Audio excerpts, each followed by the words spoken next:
राधे राधे, नमस्कार प्रिय विद्यार्थियों, प्रिय दर्शकों। आप देख रहे हैं आपका ही अपना यूट्यूब चैनल एस्ट्रो विकास शर्मा। यहाँ ज्योतिष है सरल भी और सटीक भी। आज की इस विस्तृत चर्चा में हम सीखने वाले हैं जन्म कुंडली में नौकरी योग कैसे बनता है। बहुत लोगों का यही प्रश्न होता है कि गुरुजी, क्या मेरी कुंडली में सरकारी नौकरी है? क्या मैं प्राइवेट नौकरी करूँगा या बिजनेस करूँगा? मैं नौकरी के लिए कितना संघर्ष करूँगा? मेरे लिए कौन सा करियर सही रहेगा? मुझे नौकरी मिल पाएगी या नहीं? ऐसे तमाम क्वेश्चन रहते हैं। लेकिन सबसे पहले ये देखना चाहिए कि क्या कुंडली में नौकरी का योग है भी या नहीं। सरकारी या प्राइवेट नौकरी तो बाद का विषय है, लेकिन पहले ये तो देख लें कि आखिर आपकी कुंडली में नौकरी के योग हैं या नहीं। आज की इस वीडियो में हम आपको नौकरी योग के ऐसे रहस्य बताने वाले हैं जो एक बार समझ गए तो फिर किसी भी कुंडली में नौकरी योग पहचानना आपके लिए बहुत आसान हो जाएगा। कोई भी दिक्कत नहीं होने वाली। सबसे आसान फॉर्मूला आज मैं आपको समझाने वाला हूं। देखिए, ज्योतिष में नौकरी को सेवा कहा गया है। क्या कहा गया है? सेवा। भाई, नौकरी को सेवा ही तो कहेंगे, और कहेंगे भी क्या? इतना बात आपको समझ में आ रही है? जब मनुष्य किसी संस्था, संगठन, ऑफिस या किसी दूसरे व्यक्ति के लिए कार्य करता है तो उसे सेवा माना जाता है। अब नौकरी योग को देखने के लिए सबसे महत्वपूर्ण भाग कौन सा है, इस बात को आप समझिए। वैसे तो देखिए, मैंने आपको पहले भी बताया है कि जो 6th हाउस होता है, ये छठा हाउस होता है या नहीं होता है, इतना तो आपको भी पता है। इसे सेवा भाव, कर्म का घर, दैनिक कार्य, नौकरी और प्रतिस्पर्धा, कंपटीशन, प्रतियोगिता, चुनौतियां, नियमित आय, ये सारी एक्टिविटी हम 6th हाउस से देखते हैं। तो कहीं ना कहीं इसका शुभ होना भी बहुत ज़रूरी है ना। इसकी स्थिति भी हमको देख लेनी चाहिए। लेकिन इसके साथ आज हम आपको बिल्कुल सरल फॉर्मूला बताने वाले हैं, है ना। इसके साथ दो ग्रह सबसे महत्वपूर्ण माने जाते हैं, शनि और बुध। कौन से ग्रह? शनि और बुध। इन ग्रहों को क्यों देखना जरूरी है? क्योंकि शनि कर्म का स्वामी है, बुध कौशल और बुद्धिमत्ता का स्वामी है। लेकिन एक बेहद गूढ़ और अद्भुत राज में आपको आज बताऊंगा, वो है नौकरी योग का दिव्य सूत्र, द्वादशेश का विश्लेषण। द्वादशेश किसको बोलते हैं? 12th हाउस, इसी को तो बोलते हैं द्वादशेश।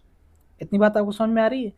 जन्म कुंडली का 12वां भाव यानी द्वादश भाव, इसका स्वामी, ये फॉर्मूला लिख लेना आप अपने डायरी में, इसका स्वामी जो भी ग्रह होगा, कोई भी राशि हो सकती है, यहाँ पर जो भी राशि हो उसके स्वामी को देख लीजिए आप, है ना। इसके स्वामी जो भी ग्रह होते हैं उसे कहते हैं द्वादशेश।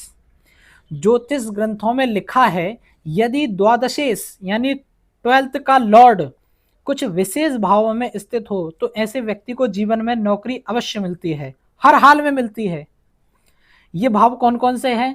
सबसे पहला तो लग्न भाव, ठीक है, लग्न हाउस, इसको मिटा देता हूं तो आपको आसानी रहेगी आपको।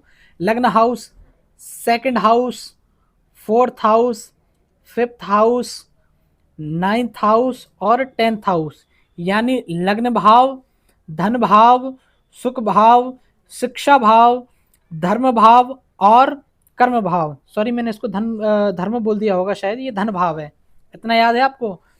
इन 6 भावों में यदि द्वादश भाव का स्वामी बैठ जाए, इसका स्वामी यहां कहीं बैठ जाए, इतनी बात आपको समझ में आ रही है?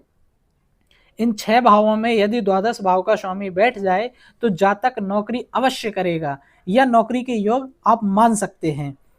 यह नौकरी सरकारी होगी या निजी होगी, यह बाद का विषय है ना। यह बाद के विश्लेषण में हम तय करेंगे, लेकिन नौकरी योग पक्का होता है। यह फॉर्मूला आप याद कर लेना, बहुत सरल फॉर्मूला है। अच्छा, यह सूत्र इतना शक्तिशाली क्यों है ना। इसके पीछे क्वेश्चन मार्क भी तो लग जाता है कि ये सूत्र इतना शक्तिशाली क्यों है, मैं इसको क्यों बड़ा चढ़ा कर बोल रहा हूं। तो ध्यान से सुनिए, क्योंकि 12वां भाव त्याग, परिश्रम, सेवा और तपस्या का प्रतीक है। जो ग्रह इस भाव का स्वामी होता है वह जब शुभ स्थानों में बैठ जाता है तो जातक अपनी मेहनत से स्थिर और नियमित कार्य प्राप्त करता है। इसलिए मैंने इसे अपने छात्रों को अचूक नौकरी सूत्र नाम दिया है। अब मान लीजिए लग्न है वृषभ। कौन सी लग्न है? वृषभ। ये हम इसको वृषभ बना देते हैं, सारे भावों में हम राशियां लिख देते हैं।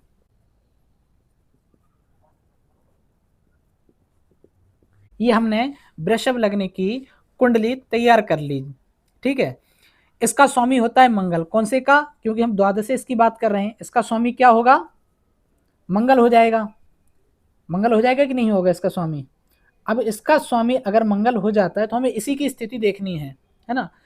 अभी यदि इस कुंडली में मंगल फर्स्ट हाउस में हो, मंगल यहाँ हो, मंगल चौथे भाव में हो, मंगल दूसरे में हो, मंगल पांचवें भाव में हो, मंगल 9वें भाव में हो, मंगल 10वें भाव में हो, तो व्यक्ति नौकरी जरूर करेगा, चाहे सरकारी हो या निजी हो। ये बाद का विषय है, अगली क्लासों में हम बताएंगे आपको। लेकिन ध्यान रहे, इसको समझे बगैर आप वीडियो को स्किप मत करना, नहीं तो आपको कुछ समझ में नहीं आएगा। ध्यान रहे, ये नियम किसी भी ग्रह पर लागू होता है, हर ग्रह पर लागू होता है। मतलब सूर्य, चंद्रमा, मंगल, बुध, गुरु, शुक्र और शनि, क्योंकि ये ही 7 ग्रह राशियों के स्वामी होते हैं।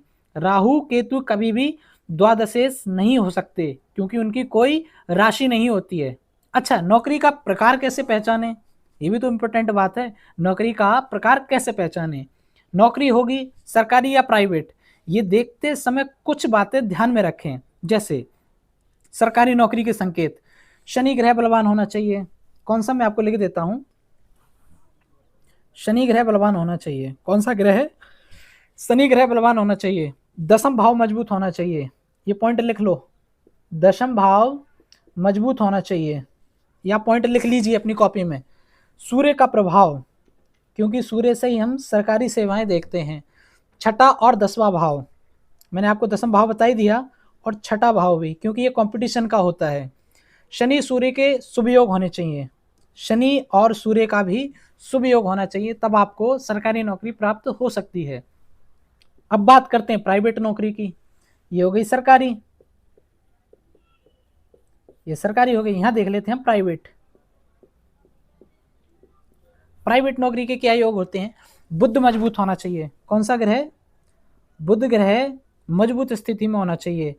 तीसरा भाव, तीसरा भाव भी शक्तिशाली होना चाहिए, क्योंकि व्यापार और कौशल योग बुध से ही देखे जाते हैं। लग्न में बुध या शुक्र, यहाँ पर बुध या शुक्र भी होगा तब भी प्राइवेट नौकरी के संकेत होते हैं। लेकिन ये चर्चा हम कभी अगली लंबी क्लास में करेंगे। आज केवल नौकरी योग समझना हमारा मुख्य लक्ष्य है। प्रिय विद्यार्थियों, जैसे विवाह देखने से पहले ये देखना जरूरी है कि शादी का योग है भी या नहीं। संतान का स्वभाव देखने से पहले यह देखना जरूरी है कि संतान का योग है भी या नहीं। ठीक उसी तरह सरकारी या प्राइवेट नौकरी देखने से पहले यह देखना बहुत जरूरी है कि नौकरी का योग है या नहीं है। नौकरी योग ज्योतिष का एक अत्यंत रोचक और संवेदनशील विषय है। यदि आप स्वयं कुंडली सीख रहे हैं तो इन सूत्र को आप अपनी नोटबुक में अवश्य लिखें। अगर आपको यह विषय अच्छा लगा तो इसकी अगली कड़ी सरकारी नौकरी योग कैसे पहचाने, इस पर हम बहुत जल्दी चर्चा करने वाले हैं। बहुत जल्द आपके चैनल एस्ट्रो विकास शर्मा पर वीडियो आने वाली है। तब तक सीखते रहिए और आगे बढ़ते रहिए। राधे राधे।